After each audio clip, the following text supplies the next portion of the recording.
welcome to Kankakee Podcast, where we talk about the people and places of Kankakee County. I'm Jake LaMore, and today I'm thrilled to have with us Neil Piggush, who's the president and founder of Piggush Engineering. Now, Neil is a distinguished civil engineer with over 20 years of experience, holding both a professional engineer and certified floodplain manager licenses in Illinois, as well as a PE license in Indiana. And, Piggush, they've been really instrumental in tons of different City of Kankakee projects and other areas in the county as well, like Grant Park, even outside of the county in Gilman, and several other municipalities, delivering some very high quality, cost-effective, and sustainable solutions. So I am very excited and honored to welcome Neil to the podcast. Welcome, Neil. Thanks, Jake. Appreciate you having me. Yeah, I'm glad to have you here. So you're also a sponsor of the podcast, so thank you for that as well. Of course. Your family is widely known in Kankakee County, and I mean, it's not just your family. People might think, oh, I wonder if they're related to this Piggush or that Piggush. It's a common name. It's been here for I don't know how many years now. How long the Piggush name has been here. My grandfather's side was from Herscher, so there's a lot of Piggushes out in Herscher that are distant cousins of mine that, we don't see them that much other than, distant family reunions. But yeah, that's where a lot of Piggushes is out in Herscher and then Bourbonnais, of course. Yeah. And then you guys eventually gravitated this way. Yeah. And your father was the owner of PSI Correct. Construction. And so, I feel like PSI, and still to this day, PSI is involved in so many different big projects all over the place, but you kind of grew up around that atmosphere. I should say almost grew into it, because what you do is similar. It's not the same, but they kind of work hand in hand in a way, right? I was around general contracting for most of my life. My dad, we grew up out in northwest Kankakee County near DeZelm. I don't know if you know where that is. Oh, yeah, of course. So, one of my best friends growing up lived in DeZelm, so I was always out in DeZelm. You don't live in DeZelm, you live near DeZelm. That's true. It's not an actual town, it's just like a locale. So it is weird how that, because there's DeZelm and then like Flickerville. Yeah, but then there's there's Rockville, or is it? It's Rockville Township. Yeah, so we grew up in Rockville Township. Yeah. And just about a mile east of DeZelm is where we grew up till I was about 12. My mom was a kindergarten teacher, and then my dad was a carpenter and kind of worked his way up, and worked for Azarelli Builders, which was a huge construction company back in the day. Now Kankakee Valley is, different people. Kind of morphed into KVCC. Yeah. But he started his business when I was 11 out of our detached garage out in DeZelm. So I kind of got to watch that from a very young age. And, those kinds of things really leave a mark on you, whether you acknowledge it at the time or realize it at the time or not. So did he rope you into it pretty much, started teaching you how to do carpentry or take you to work? No, he was very, my father instilled a really good work ethic in us. So he was always, we were working a lot around the house, but he did teach me a lot about, carpentry and construction. I wasn't ever really at the job site. I recall way back in the day, going to the Walmart that was being built in Matson. He was the superintendent on that job, the old Walmart. I was going to say, not the original one. Not the one now. Yeah. So those are some of my really early memories of construction and being around that. He was a superintendent for Azarelli Builders, and then decided to go off on his own in 91.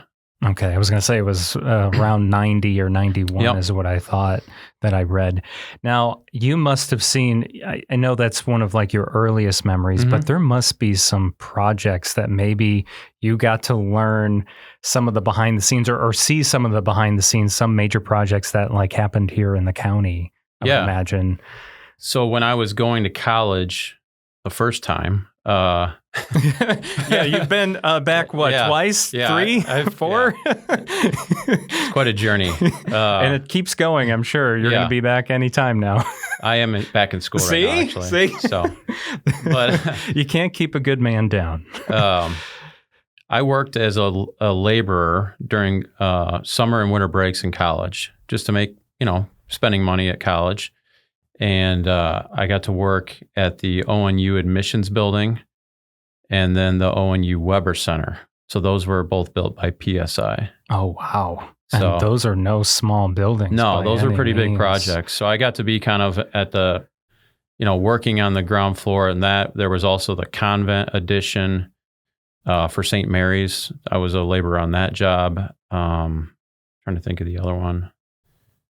I think I was doing another hospital job at St. Mary's that I was a laborer on. So, is there anything specific that you remember from any of those projects that you can? I do remember one day we were working in the. I don't remember what part of I think it was the ER, and all the drywall, and it was a radiology unit at St. Mary's. Actually, I remember now. All the drywall is lined with lead, and we're ripping out lead-lined drywall, and you're just trying to pound a hole into it so you can get it to, pry it off. And I remember pounding a hole through this drywall, and my dad didn't even know he was there, walks up behind me. He's like, "Hey, you might want to be careful. There's oxygen lines behind that drywall. You could cut off people's oxygen." I'm like, "What? Okay." Or maybe cause an explosion or something. Yeah, something bad. Something bad. Hammers and oxygen lines don't usually mix. No, those two things don't mix. So that was interesting. I think the day I realized I didn't want to do construction was we were pouring a footing along the new convent addition on Court Street, and they wouldn't let us close down a lane of traffic to get like a concrete truck there. So we had to use those motorized buggies, which would have been fine, but they were spinning out in the Riverwalk in that landscape area. So we had to carry 5-gallon buckets of concrete to pour this footing. And it was like 95 degrees out that day. I'm like, and how big was the footing? I don't remember. It was, it was probably at least a couple, 100 to 200 feet long. I don't remember exactly, but it was just, I'm like, yeah, this is not what I want to do. Oh man. So, and I knew, when you're the owner's son and you're a laborer, they're going to make you earn it. Yeah. In that world, especially the construction world. Mm-hmm. I mean, I feel like none of them give you a hall pass. You're getting no free passes from anyone. And that's fine. I knew that going in. I'm like, I'm probably going to get all the grunt work and the really crappy jobs, which, that's part of the rite of passage, I guess, in construction. But, it was fine. It was a great experience, working summers and winters for my dad, and I learned a lot. But it's just, it wasn't for me. Yeah. But what a legacy, though, to come from. I mean, it's just, and like I said, PSI even though your father sold the business, it still continues to be such a big, intricate part in our community doing all kinds of different projects. Yep. We lived and breathed that business as a family for, he owned that thing until 2020. So about 30 years. 30 years. So yeah, it's a big commitment, especially contracting is a very high stress, job to run a general contracting business, people getting hurt, timelines, deadlines, costs, you're always having to be cognizant of everything. And, it was, I could see it on my dad some days, he wore it. It's tough to wear that and package it away and not feel all that stuff when you come home. So it's funny you say that though, because I feel like in a way, and I hope this doesn't sound offensive, but in a way you've actually taken that on in a different way though, because so to put out there, you are the city of Kankakee's civil engineer. Mm-hmm. You are appointed, contracted. Is that the correct? It is an appointed position, but we're not a city employee. We're a contract position, I guess, is the best way to look at it. And you are the person that's overseeing those projects that are being taken on, right? Yeah. So in a way, you're doing something very similar to what your dad was doing. Yeah. I mean, we do project delivery from start to finish, and, we're not doing the physical work, but we're designing it, and then we're overseeing a lot of that through construction.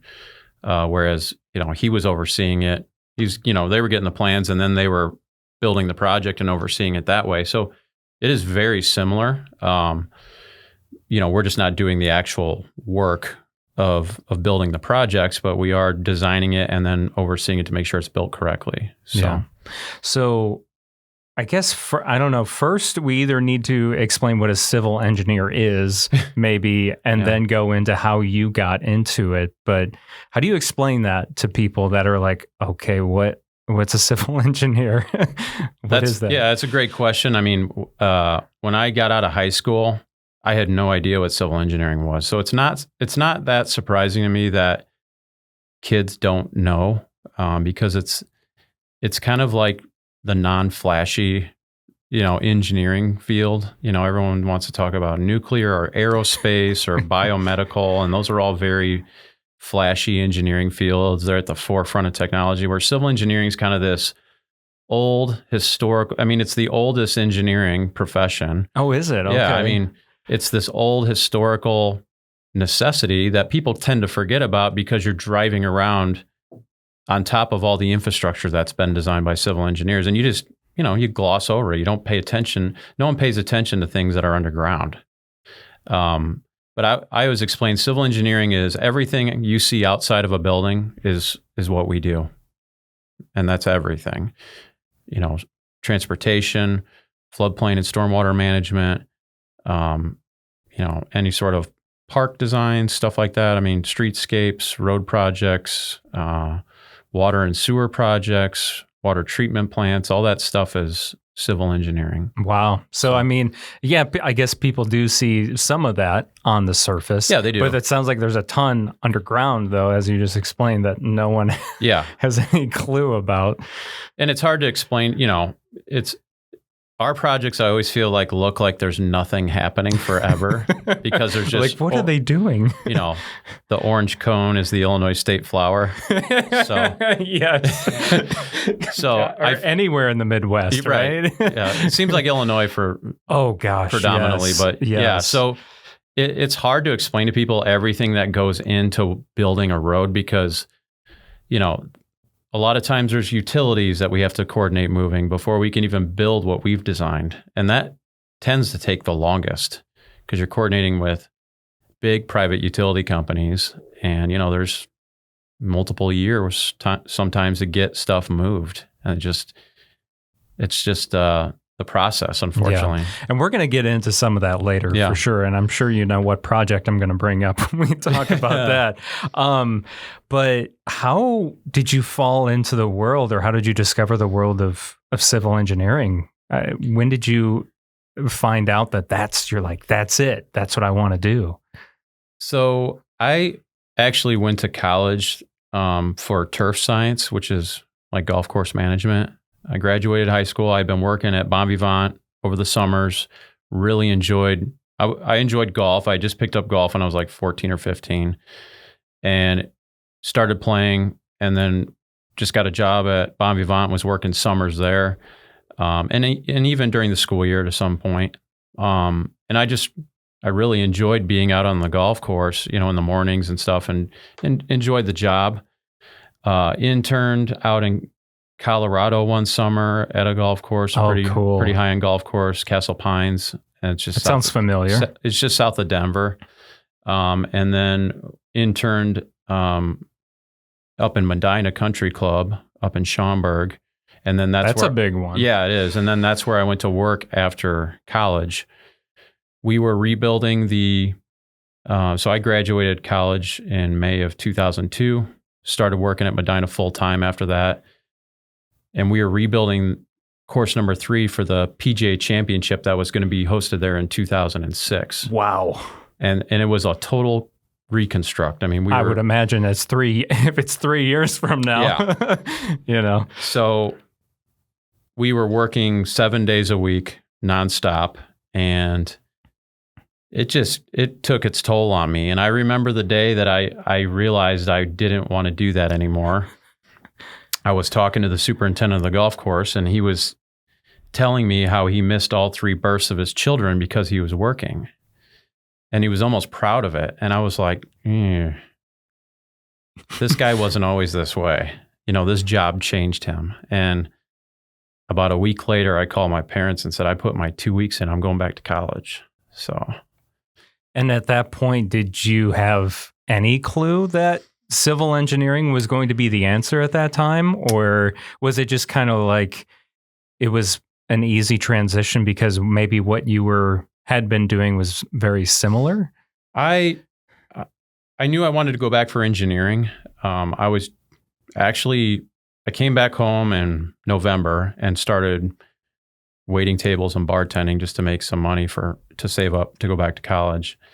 And I was deciding between civil engineering and aerospace engineering. Those were the two that I was kind of toggling between. And that's when was it the Columbia or the Challenger shuttle blew up? It must have been Columbia.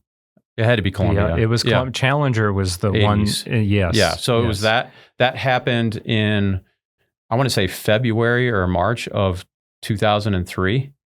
And I was like, well, I don't get the feeling that the aerospace industry is going to be doing so hot after this. And that's exactly what happened. And that's, I think they put a lot of the NASA programs on hold for a while after that. Yeah, I was trying to think, it wasn't long after that they, like NASA, discontinued the shuttle program. Yeah, they stopped going to space for a while. And obviously I didn't know that was going to happen, but I didn't get a good feeling about it after that. And aerospace is kind of nuanced where there's like only a few large companies that you really go work for, Lockheed Martin and Boeing and maybe 1 or 2 others. And a lot of their business is derived from big government contracts. So I just said, you know what, I'm going to go into civil. And I took freshman engineering courses at KCC that semester of spring of 2003. And then I transferred back to Purdue and took a Maymester class and summer class. And I was guns, pedal to the metal to get done with college after that. So. Yeah. So you get out, and then what? Do you start Piggush Engineering then, or did you work for someone first? No, I had been interning for Tyson Engineering locally, summers and winters while I was going to college. So I went and worked for them full time when I graduated in December of 2005. I squeezed in a study abroad semester in there. Yes, I remember we talked about that when we met for coffee, and that was fascinating. You went to Spain, right? Yeah. Yeah. That was fun. What did you learn in Spain? That's a great question, Jake. Do you remember? No, I do. It's one of those things where I was thrust into a situation that, I left for the airport, and I remember my parents I'm getting into the car to go to the airport, and they're like, oh, by the way, where are you staying? And I'm like, I don't know yet. So I just flew to Barcelona without a place to stay and rented a hotel room for a week, and then found a website that you could like apply to be in like flats. And so I was just kind of shooting from the hip there, but it was a fun semester, taking, senior engineering courses, and Spanish was definitely an experience, but I got through it. And you must have seen some really cool engineering projects out there though, right? What's one that stands out to you that is so different from how civil engineering works here? That's a great question. There's just so much architecture in Barcelona, and it's a lot of it's like old architecture. A lot of it's been used in films, like Star Wars and things like that. That Sagrada Familia is like that big church they've been building for centuries. Yeah. So I think there's a big push to finish it now, but I'm not going to hold my breath. But, at this point. Dali has the Picasso museums in Barcelona. You can go see that. So there's just a ton of like really neat architecture in Barcelona, in and around Barcelona. So definitely. So my takeaway was just, it's just much different than what you see in the States. You know, this is more, it's very contemporary over there, very modern. Oh, really? A lot of the newer stuff is, you know, there's a lot of old stuff that still has that Gothic look to it from the Gothic period, but yeah, it's just different. Yeah. Where over here is more like traditional. You don't see a lot of like outside the box architectural stuff over here. It's, you know, over there it's completely different. Getting back to, you know, your time at Tyson, and then what was that moment you decided that it was time to create something on your own, or was that something you even wanted to do?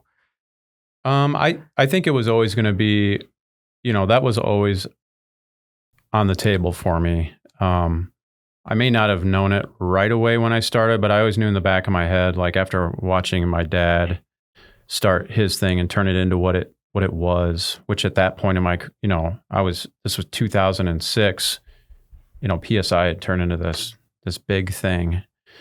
And, you know, I wanted to have that for myself. And my dad was a very principled man. You know, he stood on delivering projects on time, on budget, high quality projects. And, you know, that was the things he stood by.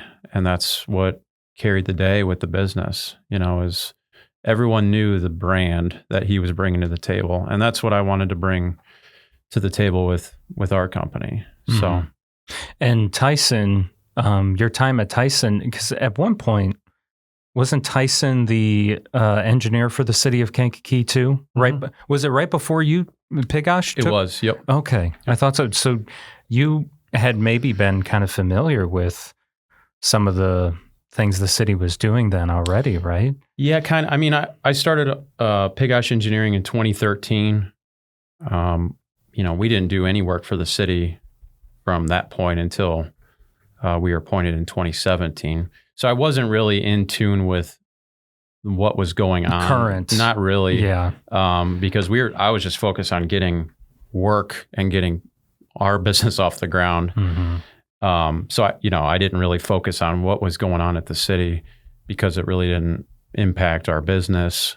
So yeah, I didn't really have any inside information on the politics or the projects that were really going on. We just kind of started our own thing and kind of stayed in our lane, and Yeah.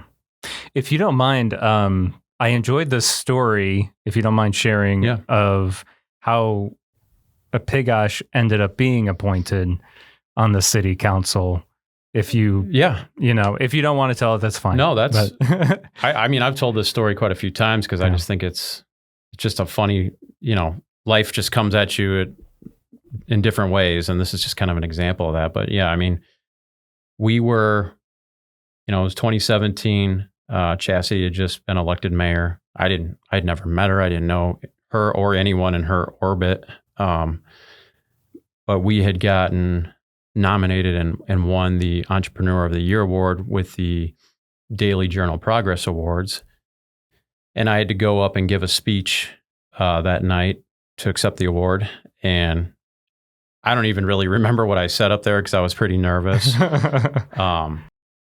But I remember she was there and, we were at our own table doing our own thing. And then, I don't know, it was like a week or 2 weeks later, my wife and I went to Nashville to visit some friends that we had met on our honeymoon, actually. So we went down there and I get this call and it's Chastity. And she's like, how I've been waiting for you to reach out to me. And I'm like, well, I don't know you. And I'm not the type of person to just cold call people. That's just not how I operate. I don't. Right. You don't do business that way. I don't. I'm not a salesy guy. And I was like, well, I said, I figured you had a lot on your plate just being elected mayor. I didn't think you wanted to hear from some no-name engineer that you've never met before. And I'm not going to try to beat down the door for the business. But I said, I'd be more than happy to sit down with you. And, Mike Gall from our office and myself put together a presentation we met with her on a Saturday afternoon at the beginning of May and had, I don't know, it was like a 3-hour conversation about just everything. And I think she wanted kind of our ideas and our thoughts on the city. And, Mike and his wife, Stacy, have been longtime city residents and active in the community, active in government. Well, Stacy was probably an alderwoman at that time, right? And now she's the clerk. Yep. So, and I think Mike's been on the library board for quite a while. Okay. So, but they've just been very active in the city. So we had a good meeting with her, and she walks out the door, and before she leaves, she said, "I'll be appointing you at the next council meeting." And I'm like, okay. Did that just really happen? Yeah. So just kind of bizarre. Yeah, but not bizarre, just kind of, it's unexpected. Very unexpected. And, so yeah, then we were appointed at the next meeting and away we went. Yeah. Now you're in the second administration for that you've been there for this time. And I mean, there have been a lot of projects done, and there's a lot of projects in the works. Yeah. But what are some of the, I guess, notable projects that you've completed so far within the city? And even some of the other places in the county. But, I know usually the city's the focal point. Yeah. I mean, I think the first big project we really did for the city was, the streetscape downtown. That was one of the things that Chastity asked us, what do you think needs to happen? And I told the 3 things I told her. I said, the downtown needs to be upgraded, it needs a facelift because it was just concrete everywhere. And I said, you need to do something with the river because everyone just talks about it all the time. No one does anything. And then I said, the website is horrible. Those are my 3 things. The website has nothing to do with me, but please just fix it. I know that's not my expertise, but just take my word for it. Yeah. It was that old website that still had the creepy tree on it. Yeah. And it was just... I know what you're talking about. Yeah. Yeah. You couldn't find anything on there. Mm-hmm. So... Yeah. And when you're talking about the streetscape, you're talking about downtown Schuyler. Yep. Right. So it was the first one we did was from Oak Street south to Station. That was kind of like the initial streetscape project. And the city had some TIF money in a downtown TIF that was expiring that they had to spend by a certain amount of, a certain time period. And I think we awarded it like 2 weeks before the money had to be obligated. So I think we awarded that contract in December of 2008. No, that'd have been December of 17. And we started construction on that project in spring of 18. So, and that went most of the summer. And those projects are always difficult because you're inconveniencing everybody in your business district and inconveniencing businesses. And, I understand. I don't enjoy doing that, but if these projects, there's really no real easy way to build these projects when you have an existing urban center. Yeah, we try to do half at a time, and it's still, you're still inconveniencing someone. Yeah, absolutely. And then you have to kind of weigh whether it's worth leaving traffic open because it takes longer to build the project, but it's more of an inconvenience to close the road. So those are all things that you kind of have to weigh when you're doing those projects. Yeah. Well, bringing up the river, I've been told there's been plans to do something with some type of river walk or riverfront for years that even predates Chastity. Oh, yeah. And I don't know, but I'm assuming once you said that to her, she was like, it put a bug in her brain. And how did that get started from when you started working for the city? We started talking about that pretty quickly in the summer of 17. And then I had a relationship with Hitchcock Design Group because we had done several projects with them at Olivet, and they did really good work. And I knew that they had done a bunch of riverfront master plans. So, we went around and looked at various riverfronts that they had had a hand in. And then I think I want to say it was that fall of 17 when the city engaged Hitchcock to put together the riverfront master plan. So, and that was kind of the beginning of it all. Yeah. And here we are in 2024 and still trying to make it happen. But it seems like every bump in the road that happens, it seems like everyone's doing their best to get over that hump and still trying to make it happen, like most currently, as of the time that this podcast is being recorded, a person might be listening to this, years from now, who knows? Right. But, as it stands, the East Riverwalk portion of the master plan has been all designed. It went out to bid. Only got one bid back. It was way more than the city could afford. So the city rejected the bid. And now it has been almost kind of brought back to you and then Hitchcock, right? To kind of take another look at it and being like, okay, what can we do to make this happen, but at a lower price? And I can only imagine, I can just feel the stress like weighing down on my shoulders because that just sounds very stressful, like how do you do that? And what's being done to make it the cost? Because, with bringing down the cost, you are losing out on some things, right? And it's like, is it still worth it? Yeah. Right? That's the day we opened that bid, I was crushed. I'm like, oh my gosh.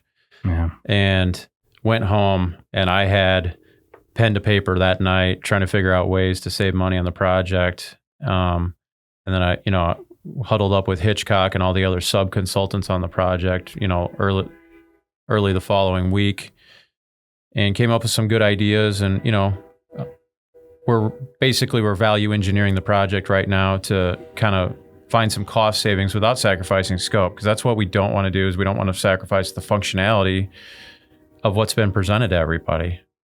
This project's been shown to the public for almost 2 years now. And we're not looking to take away anything from that. We're going to maybe reduce some of the elements of it to save some money. But things that you probably won't really notice. Are you going to notice if there's less landscaping rocks? You know what I mean? Yeah. Are you going to notice if there's not an irrigation system watering the landscaping? Are you going to notice if we reduce the landscaping a little bit? Those kind of things. If we change some of the light fixtures to more cost-effective light fixtures, those things you're really not going to pay attention to. You're just not going to know the difference of what was originally bid to what's being built. So those are the things we really took a good hard look at in order to really try to cut costs. The biggest expense on the whole project is that harbor wall. And we took a good look at that, and I think we've got a good plan as ways to save money on that as well. So, is it not making it as big, or is it? Actually, we straightened it out a little bit, and then we spaced out the steel piles that were going to get pounded into the rock from 6 feet to 10 feet. So by doing that, we've reduced the total length of steel piles on the project in half. So that's a big savings. So, because basically they're going to slide these precast concrete panels in between these I-beams that are going to pound into the soil. Okay. So, is it still going to be as sturdy and as good as it would have been? Yeah. Yep. That way? Absolutely. Okay. Yep. Yeah. Wow. So those are things that we've kind of had to take a good hard look at. And hopefully, we get more bids, more competitive bidding. I don't ever feel good about any project, big or small, when we only get one bid. Because no matter how good you are at estimating, all bets are off when you have one bid. Yeah. Then it kind of tells you something, and you're like, oh. Well, there's just a lot of factors that you don't know. Is that contractor super busy and they don't care? Are they really bidding this that competitively? Or were they just putting a bid together to bid it? And I'm not saying that's what happened here, but those are questions you ask yourself, because those are all factors, in and contractors putting prices together. Well, I would think in your experience, because you do that all day long, sending out projects to get bid on. Yep. How many times does a project go out for bid and only one person bid on it? I would imagine that doesn't happen too often. I could be wrong, but I would say not in Kankakee County. It doesn't happen very often. If you get in more rural areas, depending on the nature of the work and the size of the project, if it's a smaller project, say in some rural community in Iroquois County or Livingston County, sometimes we have trouble getting bids, period, in those areas, just because it's not near anything. It's tougher to draw in contractors to bid on that work. But I would say Kankakee County, we're almost always getting multiple bids. So that was surprising. Yeah, right. And I'm sure that was just kind of almost a red flag, like, need to take a look at this and see what can be done. So that, from what I was told, that is going to be going out for bid again pretty soon. This month, we're recording this in June of 24. Mm-hmm. So it was either this month or maybe next month, right? I think the goal is to be out to bid by the end of this month. So, and then we'll open bids in July and hopefully award at that first meeting in August. So it's a tentative plan. Better late than never, you know, right? It's better to just keep pushing forward and doing the best you can. Yeah, and this project in particular just has so many complexities to it, not just from the design and regulatory standpoint, but the funding standpoint. We have, a $600,000 grant from IDNR. We have a $475,000 federal congressional directed spending grant. We just got $250,000 from Patrick Joyce yesterday. Yes, I was going to mention that. He's been a great supporter for Kankakee. We got $500,000 from the CVB and a CTAP grant. It's just been, I think, and then we got Riverfront TIF money. We've got philanthropy money. So there's literally probably like 7 to 10 funding sources on this project already, which is great. But it makes things more difficult on our end from a permitting standpoint because, I don't know if you heard, but there's endangered mussels in this area. Yes, that keeps getting brought up every time I talk to someone about this. There's 7 of them, and we have to move them, not because of the federal money, it's because it's a state endangered species. So they got to be moved across the river. Basically, they said we can move them onto the South Bank side. So, okay. I'm not an ecologist, so I don't know anything about that stuff. We hire sub-consultants that are experts in that to handle that stuff. But then you got to get the qualified people to come out here and move that. Yep. So that'll have to happen before anything can start in the river. Yeah.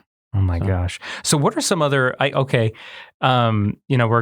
kind of talking about the difficulties in local civil engineering right now. Another one has been the Hobby Avenue project. And I was literally just having lunch with a friend yesterday, and we were talking about this, and he was saying, how long, he's like, that's been going on forever. And I was like trying to explain to him why it's been so long. And it's kind of goes back to what you were mentioning earlier with all the other things that go into it. It's not as simple as tearing out the old road, putting a new one in. There's all the things underneath. Now, if I remember correctly, a lot of it has to do with the utility companies.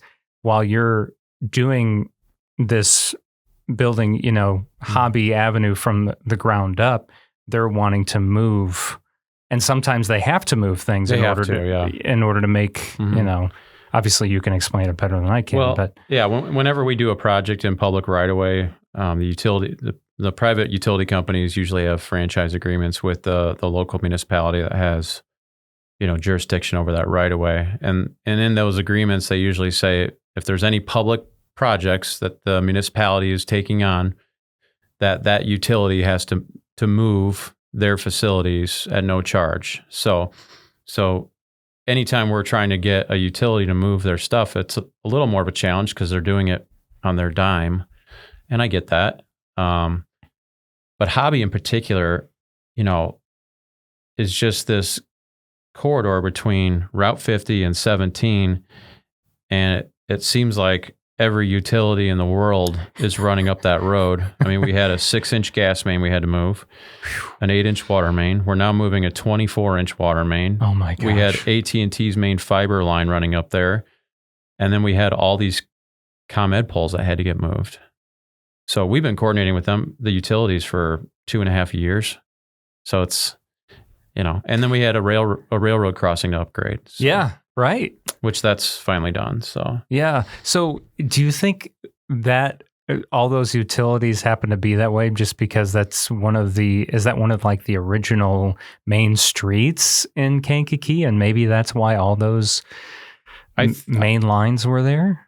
I honestly don't know. I mean, obviously it seems like a convenience thing because they can just shoot straight up to Bradley, right? Rather than having to wind down all these roads to get up there. Mm-hmm. Because really, if you look at it, I mean, the main connections north out of Kankakee are Kennedy Drive and Hobby. I mean, what else? I guess Schuyler runs north, but right. That doesn't really run into a business district. No, and it doesn't, Hobby directly connects with Route 50. Exactly. Whereas Schuyler does not. Yes. So, and I mean, you could say it does in a roundabout way, but not directly. Not directly. No. Yeah. So I don't know. I mean, I think it was a convenience thing, and it was a straight shot for a lot of utilities, and that's why we're dealing with what we are. But yeah, we'll get through it. And that's probably been that way for decades upon decades at this point. Mm-hmm. So what are some other projects that are currently being worked on at City of Kankakee or anywhere else in the county that you're excited about? Well, locally with the city, I mean, we've got a number of smaller projects where we're going to be building this year. We're doing a sidewalk project in Beckman Park on Cobb Boulevard, which has always baffled me why there's no sidewalks through that park. Right? I was thinking the same thing when I was there the other day. I'm like, how are there no sidewalks? Yeah. I mean, when Alderman Cobbs and Alderwoman Johnson brought that up to me, I'm like, yeah, we should do the sidewalk project. There's nothing here. Everyone's walking in the street. Yeah. So that's happening. We're doing a small road project over on the intersection of Eagle and River to fix some drainage issues. The city just completed kind of its parking lot maintenance project, and then we'll have our annual street maintenance program this year, which will probably get started in a few weeks. Beyond that, I mean, Hobby's the big project that we're trying to finish up. We just finished East Ridge Drive last year with in conjunction with the Ricky Rockets project. That was a pretty big project. The South Schuyler project and the North Schuyler project were both completed last year. And then the city's really pushing to on West Avenue. So they just engaged us to start the engineering for that. We'll be applying for a grant for that probably sometime in fall of 26. And speaking of grants, that's a big part of what you do too, is grant writing. What in the world is grant writing, and how in the world does that work? It is. So I kind of took it on by necessity when I was working at Tyson Engineering. The person I was working under left, and I kind of got some of his projects dumped in my lap, and one of them was a grant-funded project. I knew nothing about grants. But I took on this municipality and kind of immersed myself in the grant world at that point, started applying for them and getting them. But we have kind of like our sweet spot of grants that we feel best suit our municipal clients and the projects that they're looking to kind of carry out. You have to be prepared for a lot of brain damage when you do grant writing. So you put that so lovingly. Well, it is. I mean, it's just a lot of paperwork and a lot of checking boxes and making sure you've got because they're so competitive now. Back in 2008 when I started writing them, I could write a grant in a couple of days. Now it takes a couple months to get all the pieces put together. So when you say you're writing a grant, you mean you're applying for one, right? Correct, or yeah. are you actually physically writing? No, they call it grant writing. I mean, that's just the phrase that people use. But yeah, you're doing grant application assistance, basically. Okay, I wasn't sure. Yeah. So, I mean, we've assisted with a lot of grants with the city. We got the grant for South Schuyler for that project. We got the $1.8 million grant for North Schuyler. We were part of the team that helped write the grant for the East Riverwalk for the $600,000. We were kind of partnering with Hitchcock on that. And then we've gotten 2 rounds of grants for the engineering work on the Riverfront Trail that's going to extend south along the west side of Kennedy Drive and go under Court Street Bridge along Alpena Park there. So yeah. And then we'll be applying for the construction dollars for that this fall.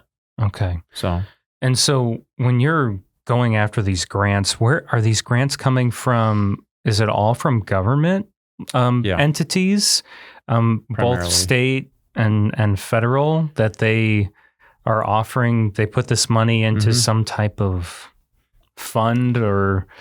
Yeah, normally what happens is it's federal money that's allocated through state agencies. Where the National Park Service will get money and then grant that money to all the state DNRs, or the U.S. Department of Transportation will grant all this money to the state DOTs for them to administer through their various, because there's objectives at the federal level that they want the states to meet. So each state's different. So how they carry those out is kind of up to them. But this is completely off topic, but it just came to my brain. Why bike lanes? Well, I mean, because I know that's always, I see that topic all the time on social media. People are talking about, why do we need all these bike lanes? And you're a part of designing those. Yeah. So I mean, the city adopted a bike plan back in 2014. So we're really just carrying out the plan that was approved by the city council. And Tesco was part of that original streetscape project with us. I know they presented a number of options to the council and the public. And so we don't really have a hand of pushing this stuff. Yeah. But I will say anymore, a lot of these grant programs are wanting multimodal transportation alternatives. And when you do that, you have a lot better chance of getting the grant. So while you may not like it, if it's paying for brand new roads, is it worth complaining about? You know what I mean? Like, I get it. Yeah. Some people are against them and I understand it. But at the same time, I don't know. I mean, I have my office on North Schuyler. I see people using them all the time. And especially connecting them to the new bus transfer station, which to me makes a lot of sense. So, yeah. I mean, the federal kind of objectives now are really leaning more towards pedestrian and bicycle safety and transportation modes. So, this is kind of a product of that, I would say, more than anything. Okay. I'm glad you explained that, because I feel like that's something I always wondered too, and I wondered if it had anything to do with, well, if we don't put bike lanes in, we're not going to get money to reconstruct this road or this intersection. So it's just going to continue to deteriorate otherwise. Well, and I mean, the other thing too is, when we were looking at the Schuyler kind of reconstruction, I guess you could call it, it was a racetrack down Schuyler Avenue before all this work was done. It's very true. When there was no cars parked on Schuyler, people were flying down the road at night. Now we've shrunk the lane widths a little bit. You've added bike lanes, and you kind of brought bump outs in to just make the drivers be a little more cautious, feel a little less comfortable in going fast. Because that's the reality is people will drive as fast as they feel comfortable. And if you have this big swath of pavement, they're just going to unconsciously drive faster. That's just what's human nature. Yeah, if you got a big open road, a big open street, just, more room to fly down, pass other cars. Mm-hmm. And if you don't give them that room to pass other cars, well, they can't pass other cars. I mean, I used to see cars passing cars on Schuyler in the downtown area on the regular. You don't see that at all anymore. No, there's no room. No, exactly. We took it away. I like that, but that's important. You know? I mean, it's about safety. And I mean, I understand people's stance on the bike lanes, but if we can slow traffic down in the downtown area, that's really what we should all be wanting. Yeah. Not just from a safety standpoint, but just to make people stop and look around a little more rather than drive through your town. Mm-hmm. What are some frequently asked questions and things you get asked all the time that people have misconceptions about, maybe with civil engineering, or what your job is to do for the city or any municipality for that matter? I think most people don't, when people think of civil engineers, I think they immediately go to buildings, like structural engineers. Most people don't think of like roads and underground utilities and stuff like that. So I would say that's the biggest misconception, is that civil engineers design buildings. Well, they do. Some of them do, but a majority of civil engineers are not structural engineers. So because those are separate distinctions in Illinois, you have to have a special structural license to be a structural engineer. So that would be probably the biggest thing. And, I don't think people realize how involved we are from start to finish on projects, would be the other thing. We don't just give a set of plans to a town and say, well, good luck. We do the design, we work through the design with the public officials and the public. And then if we need to apply for a grant or funding, we do that. And then if we are successful, we'll complete the plans, put them out to bid, answer questions during bidding, hold kickoff meetings, and then we're on site for most of the project, troubleshooting when problems inevitably arise or unforeseens arise, and work through that to carry out the project. On top of that, people can see that you are at the city council meetings. Mm-hmm. If you're not there, one of your other staff is there. Mm-hmm. And at the proper committee meetings, you're at those too. Yep. So occasionally. Yeah. So I think people, if they go to any of those meetings or events, they'll see that you're pretty thorough. I mean, at least from my standpoint, it seems like you guys are pretty thorough. And good about answering people's questions mm-hmm. about that too. So what is a dream job for you, or a dream project in Kankakee? Something you would just love to do if you had no restraints at all, and you could just pick a project that you would just love to, something that because I imagine what it's like to look through your eyes is you must look at our downtown and any municipal downtown. You must see it in such different eyes than we do. So I guess I want to see what that looks like. Yeah, it's not a great place sometimes. Because I'm like looking at things and they just drive me nuts. And I'm just like, why did they do this? And it's like stuff that really shouldn't matter to the regular person. Like what?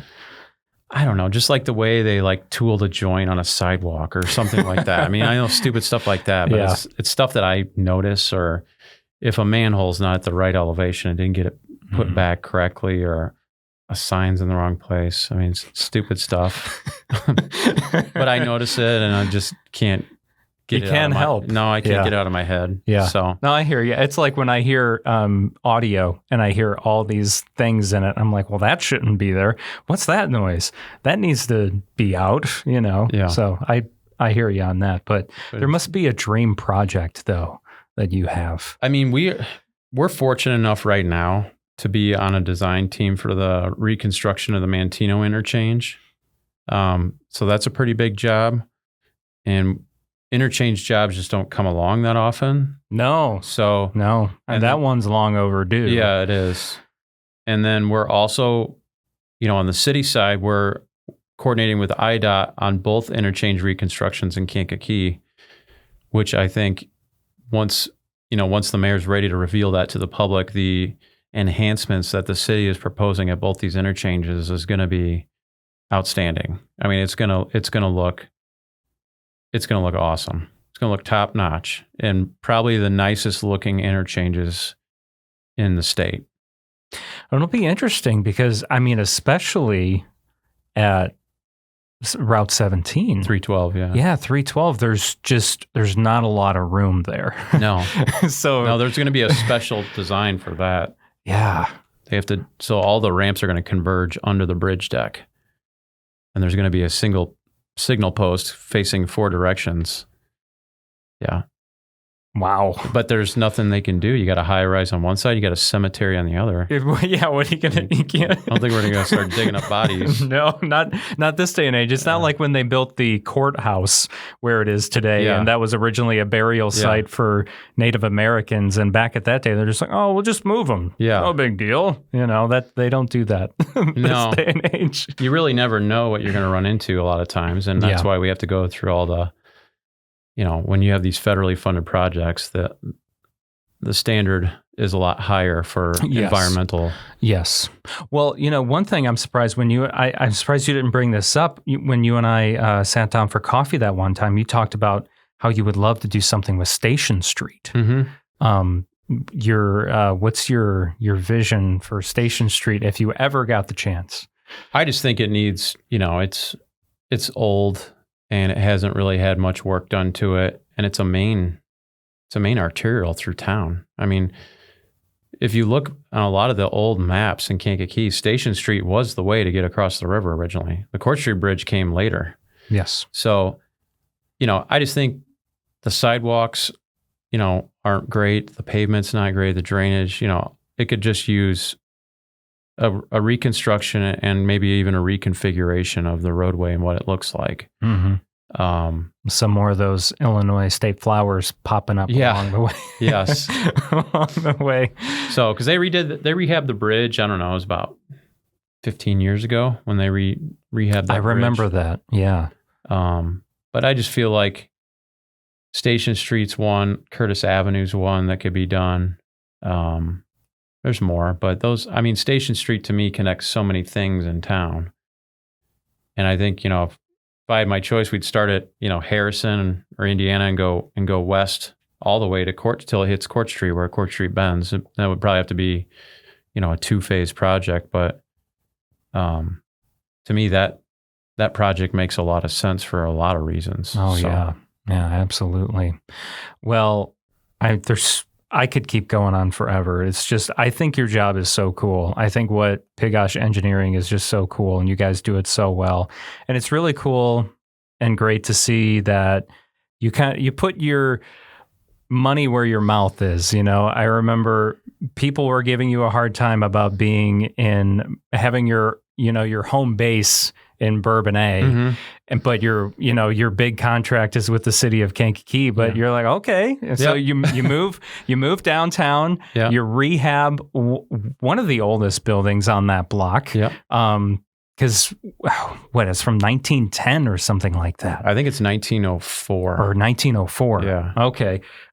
Completely rehab it. It looks beautiful. You even just completed that mural on the side of it. Mm-hmm. And you're like, okay, our flagship is now in downtown Kankakee, where a lot of businesses wouldn't be doing that. There are some, though, that are. Like Gardent is another one that just came into town. They're going to be up in the executive center there. So, definitely. When I first set foot in that building, it was a disaster. It was totally gutted. But I could tell that, it had 15-foot ceilings, and I could just tell that it had some potential. I'm really happy with the way it turned out. It was a labor of love for sure. Another thing you put so lightly. Well, it's just, we applied for historic tax credits, so we had to get all this stuff approved through the National Park Service, which I'd never gone through that process before. But it wasn't that bad, really. If I had to do another one again, obviously I'd be a little more educated as the process. Yeah, you could probably do it better. Much better. Mm-hmm. The timing of things, I think, is what I didn't quite understand the first time. But no, it was, I'm ecstatic with the way it turned out. We had a lot of great partners on the project that helped along the way. So a lot of local people. So it was a good project. Yeah. So yeah, definitely proud to be downtown and proud of the building that we were able to restore and kind of, really give a shot in the arm to the North Schuyler block. And now it's, it feels like we got a new business every other month on that block. So it's going well. Yeah. It's great to see the the next, I guess, generation of the block, as I guess the best way to put it. Neil, is there anything else you want to put out there about yourself or Piggush Engineering or anything, any projects, I mean, we've got quite a few projects going on right now. I think I hate to just like give kudos to one single town, but we do a lot of work down in Iroquois County. Yeah. I think we have about 25 municipalities we represent now. Oh, and just in Iroquois or just in total? In total. Okay. That's a lot. Yeah, it is. But we've been very fortunate to have some just great municipal partners that have really kind of stuck with us from day one. And, we've been able to get them a lot of money for projects. And I mean, we redid Gilman's downtown recently. Yes. We're going to be putting in streetscape applications for Clifton, Watseka, Chatsworth. We're going to be doing a path project in Aroma Park. I'm trying to think. Oh, and then we've got a project in Bourbonnais we're going to be applying for a grant for this fall as well at Larry Power Road, which is one of the worst intersections in the county. Which intersection at Larry Power Road? At Route 45. Oh, okay. The offset intersection. Yes. It's so weird. It's strange. It's another one of those things that I drive by and I'm just like, why?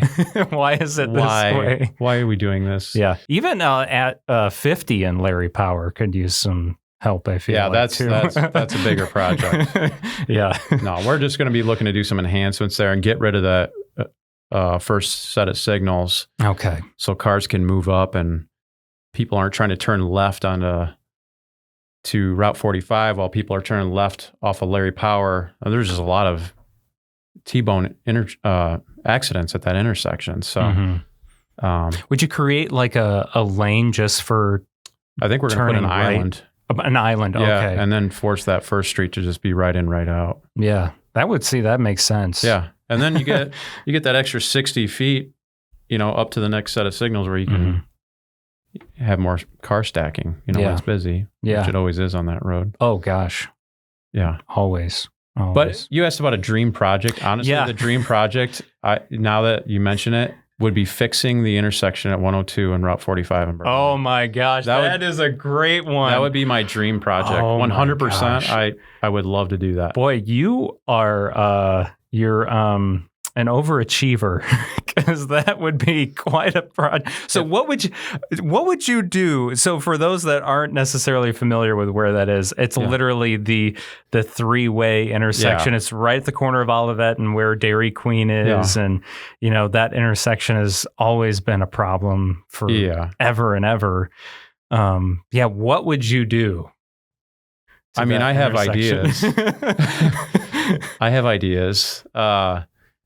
People are probably going to think that it's stupid, but I mean, a three-way intersection like that, you really don't have a lot of options, a three-legged intersection. I mean, really the best solution there is probably a roundabout. I was just going to say that.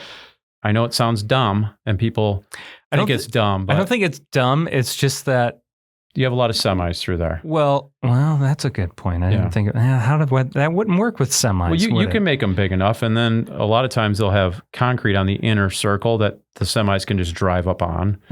But the problem is you've got students there, and every time they push the pedestrian button across, it resets the intersection. So sometimes you're sitting there for 2 or 3 lights, right, and not getting through. Which that's the problem. Yeah, I asked Mayor Shore on the podcast last year about where it stood with the pedestrian bridge that they talked about some years ago. And he said getting some grant money or funding dollars wasn't there because not enough people are getting injured, severely injured at that intersection. So he says it makes it harder to get money to build. Well, they did get a $2 million grant for that project. Yeah. But I mean, I think the project cost was $8.5 million. So I think they were trying to look for ways to fill that gap more. I think he said that too. So, and then you run the risk of building a bridge and no one using it. Yes. Which, I mean, you're dealing with college kids, are they really going to go 50 feet to the south to go up and then down and then back? No, they're going to run across the road. Yeah, that's true. You can't force them.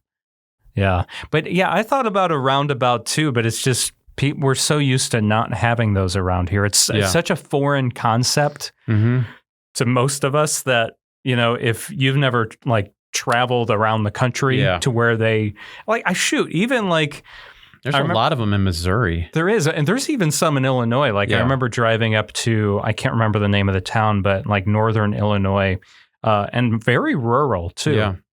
They had some in this kind of a busy rural road. They had roundabouts. There's a lot up in, Wisconsin. Yeah. But down here, it's just not very. And the problem is that one would have to be pretty large. Yeah, and there's not room. There's not a lot of room there. Yeah. So I don't know. See, then you'd have to like reroute the trucks, but how could you do that? You couldn't. Yeah, you'd have to, I mean, I don't know. I haven't dove into the minutia of it too much yet, but that was like my initial thing was like, keep traffic moving through the intersection, and then the intersection won't be so bad. Yeah. I mean, that's really what the problem is. Yeah. No, now what I picture is the meme of, who is it, Charlie Day from Sunny in Philadelphia, where he's in front of that board and there's a bunch of like string going across all these different things, and you got this crazy look on your face, like, here's what we do. We do all this stuff, and you're just like, what is this guy talking about? Neil, like, go back to your office, man. What? Mad scientist. But hey, maybe one day. I hope so. I mean, it needs to get, something needs to happen there. Yeah. Well, I mean, if things continue to grow the way they are in Bourbonnais, I mean, you might not have a choice. Something will have to be done. Yeah. So, well, anything else, Neil, that you want to put out there? No, I mean, I guess I need to mention my wife and 3 kids that I probably should mention. Yeah, I didn't bring them up. I mean, we drove right into engineering. We did. Yeah. But no, I've been married to my wife, Courtney, who's ironically from Herscher. Okay. So, for 14 years now, almost. So it'll be 14 years in October. And then I have three kids, Grayson, who's 11, Avery's 9, and Brooks is 5. So great kids, wonderful wife. So she supported me through all the craziness of starting a business and kind of the politics involved with my position. Yes. And I would say, to answer your previous question, that's probably what people don't realize that we deal with, is like the political side of our job is something they don't really teach you in college. No. Mm-mm. You got to learn. But you would think they would, because there's the word civil in there. And usually that means you're going to be working with municipalities and government bodies and all of that. That's just, I mean, you just learn that on the job. I don't want to say unfortunately, but it is unfortunate, because you're not prepared. You're never really prepared for, when an alderman or alderwoman's upset, or very true, how you handle that situation, or if they're not getting along with the mayor and board member. It's interesting dynamics sometimes, because you get put in the middle, and you just got to stay professional and objective, and just be consistent. Yeah. And I think, kind of bringing that up too, I think a lot of times it's almost I feel like the everyday person doesn't always, is not properly educated on how all these government bodies function either. Not to say that's not their fault all the time either. And, I feel like there's a lot of things that I've learned that I had no clue about. And the only reason I knew them is because I went to a bunch of village and city council meetings and learned these things. If I didn't, I would not know any of that. Well, how many times have you seen someone on Facebook complain about a road that the city doesn't even own? Right. I mean, yes. That's all the time. Right. That's the thing. Or a park. They think we're the park district sometimes, or the school district. And that's where I have to kind of take a step back, because I'll get really frustrated. But, it is frustrating when they're chastising the city and it has nothing to do with the city. It's a totally different government entity. Right. But I get it. I agree with you. It's confusing if you're not in that world. Right. So, and then the problem is, let's say that average person doesn't have the time to go to a council meeting or watch a council meeting on YouTube or whatever. Like, it's just, I don't know what the answer is. I just know it's frustrating for both parties, for both the government officials and the citizens. I don't know what the answer is, but it's, I don't know. Maybe we need to have more government informational sessions or maybe something, man. I don't know. I mean, I'm trying to help bridge that gap a little bit. I know that's part of what the media's job is, I feel like, So, I mean, I try to do that as much as I can, which is another great reason to have you here. So I feel like there's we're just learning a slice of what you do today, but, this could be a whole series. Yeah. Really. I could bore your listeners to death about minutia of civil engineering and government for days. I think it's really fascinating. Yeah. So, I mean, it's not something people hear about all the time. And, no. We're lucky enough to have some really great state senators and state reps that we're working with now, and that really have the city's best interests and the city's back. And the mayor, the mayor's got great relationships with them. And I think you're seeing the fruits of that, those relationships now, getting the River's Edge tax credit implemented. Senator Joyce getting $250,000 for East Riverwalk came out of nowhere. I mean, those are things that seem not so big at the time, but I think when we look back at kind of maybe the story of the last, 5 to 10 years of Kankakee, you're going to start to see those like little inflection points of when things really made a big difference. So I agree. It's well said. Thanks.